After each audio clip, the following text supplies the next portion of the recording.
دیا کہ مجھے سچ بتائیں، کیونکہ اب یہ بات میری زندگی سے بھی جڑی ہوئی ہے۔ جو کچھ میری ساس نے بتایا وہ میرے لیے بہت ہی زیادہ پریشانی کی بات تھی۔ انہوں نے بتایا کہ جب میرا شوہر پیدا ہوا تھا تو بالکل ٹھیک تھا، جیسے جیسے بڑا ہوتا گیا آہستہ آہستہ اس میں یہ سب پیدا ہوتا گیا۔ وہ سارا دن بالکل نارمل رہتا، اسکول بھی جاتا، بہت ذہین تھا، اس لیے کلاس میں ہمیشہ اول آتا تھا اور غیر نصابی سرگرمیوں میں بھی سب سے آگے ہوتا تھا۔ لیکن رات ہوتے ہی وہ بدل جاتا تھا۔ میں نے اس چیز کو اتنا خاص دھیان نہیں دیا اور یہ جوان ہو گیا، اور اب اس میں یہ چیز اتنی ہو گئی تھی کہ میں پریشان ہو گئی۔ میرے پاس اس کا کوئی حل نہیں تھا اور میں کسی کو کچھ بتا بھی نہیں سکتی تھی، اس لیے میں اسے بہت سے عاملوں اور فقیروں کے پاس لے کر جاتی رہی، لیکن جب ان سب کے کام نہیں بن پایا تو میں اسے ڈاکٹر کے پاس لے گئی۔ ڈاکٹر نے بتایا کہ اس کا علاج صرف یہ ہے کہ اس کی شادی کر دی جائے۔ اب میں کسی لڑکی کی زندگی خراب نہیں کرنا چاہتی تھی، اس لیے 2 سال اور گزر گئے اور اس کی بیماری نے شدت اختیار کر لی۔ تمہاری ماں میری بہت پرانی دوست ہے،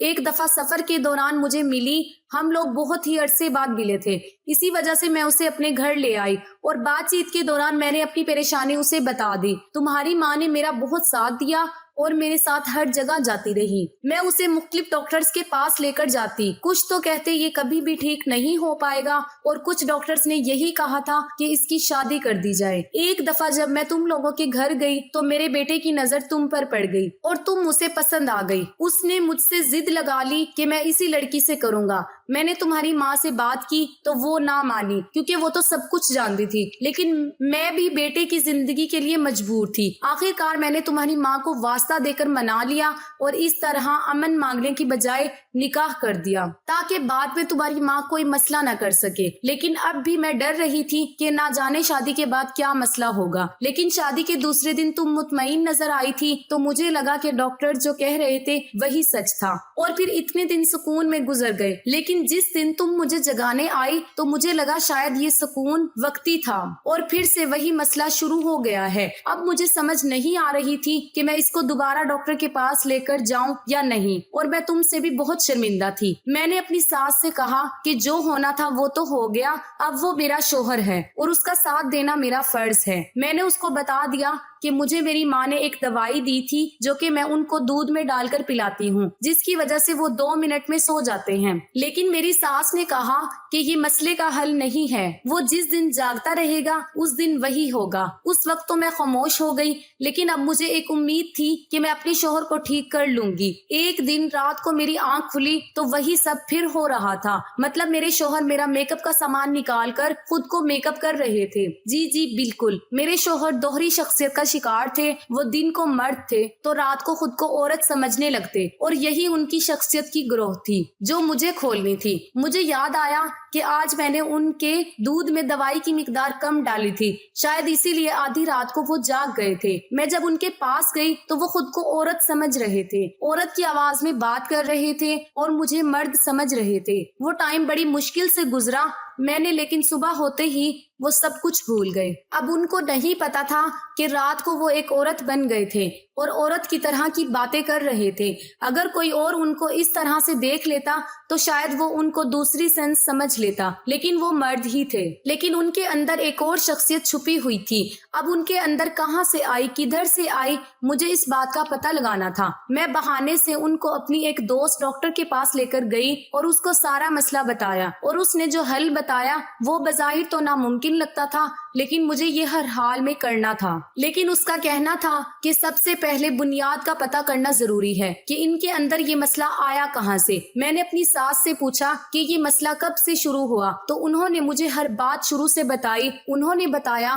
کہ انہیں نہیں معلوم کہ یہ کب سے مسئلہ تھا، پہلی دفعہ انہوں نے تب دیکھا جب میرا شوہر 8ویں کلاس میں پڑھتا تھا۔ انہوں نے دیکھا کہ رات کے وقت اپنی بہن کا میک اپ کر کے اور اس کے کپڑے پہن کر خود کو عورت سمجھ رہا تھا اور اسی کی طرح بولنے کی کوشش کر رہا تھا۔ اس نے بتایا کہ انہوں نے اس کو ڈانٹ دیا اور کپڑے بدلنے کے لیے کہا، لیکن جب صبح پوچھا تو اسے کچھ بھی یاد نہیں تھا۔ انہوں نے اسے مذاق سمجھا اور اس بات کو بھول گئے۔ کچھ دنوں بعد انہوں نے سب دوبارہ سے وہ دیکھا اور پھر دوبارہ سے ڈانٹ کر کپڑے بدلوائے۔ انہوں نے سمجھا کہ یہ صرف ایک مذاق کر رہا ہے یا بہن کے ساتھ سارا دن کھیل کر خود کو لڑکی سمجھنے لگا ہے۔ لیکن جب میٹرک کے بعد بھی یہ سلسلہ چلتا رہا تھا تو انہوں نے سمجھا کہ کہ اس کے اوپر کوئی سایہ ہو گیا ہے، اس لیے انہوں نے پیروں فقیروں کے چکر کاٹنے شروع کر دیے اور ان سب سے بھی کچھ فرق نہیں پڑا۔ اب یہ دن کو مرد کی طرح رہتے اور رات کو پھر سے خود کو عورت سمجھنے لگتے، لیکن اچھی بات یہ تھی کہ صبح اٹھ کر اس کو کچھ بھی یاد نہیں ہوتا تھا، اس لیے میں نے رات کو اس کے کمرے کو باہر سے تالا لگانا شروع کر دیا۔ اس طرح گھر میں سوائے اس کے بابا کے کسی کو بھی یہ معلوم ہوا کہ اس کے ساتھ کیا مسئلہ ہے، لیکن ایک دفعہ اس کے بڑے بھائی نے اسے اس حالت میں دیکھ لیا جب وہ کسی کام سے رات کو اس کے کمرے میں گیا، اور اس طرح بات پورے گھر والوں کو پتہ چل گئی۔ پھر اس کے بھائی ہی اسے ڈاکٹر کے پاس لے کر جانے لگے اور یہ کوئی دماغی مسئلہ ہے اور پھر جو بھی ہوا وہ تمہیں معلوم ہے۔ بات گھوم پھر کے وہیں آ گئی تھی کہ یہ مسئلہ آیا کہاں سے۔ جب تک یہ بات پتہ نہیں چلتی کہ مسئلہ شروع کہاں سے ہوا تھا، اس مسئلے کا کوئی حل نہیں تھا۔ دوہری شخصیت کا یہ مسئلہ اگر دنیا کے سامنے آ جاتا تو ان کی عزت دو کوڑی کی رہ جاتی۔ آخر کار میں نے چھوٹے کمرے سے ان کا پرانا سامان نکالا اور وہاں سے مجھے اس راز کا پتہ چل گیا۔ ان کے پرانے سامان سے مجھے بہت سی ڈیز اور کتابیں ایسی ملی جو کہ سائیکولوجی پر مشتمل تھیں، اور شاید وہی ساری چیزیں پڑھ کر یہ خود پر آزماتے رہے اور پھر یہ خود وہی بن گئے۔ وہ ساری کتابیں اپنے دوست ڈاکٹر کے پاس لے کر گئی اور جیسے وہ کہتی گئی ویسے میں کرتی گئی۔ 1 سال لگا اور میرے شوہر اب بالکل ٹھیک ہو گئے ہیں۔ اگر میں چاہتی تو واپس بھی جا سکتی تھی اور ان کو ان کے حال پر بھی چھوڑ سکتی تھی، لیکن جو انسان مجھے عزت اور پیار دے رہا ہے میں اس کو اس کے اس حال پر چھوڑ کر چلی جاؤں، یہ بات گوارا نہیں کی۔ اور سچ کہتے ہیں کہ محبت کبھی رائیگاں نہیں جاتی۔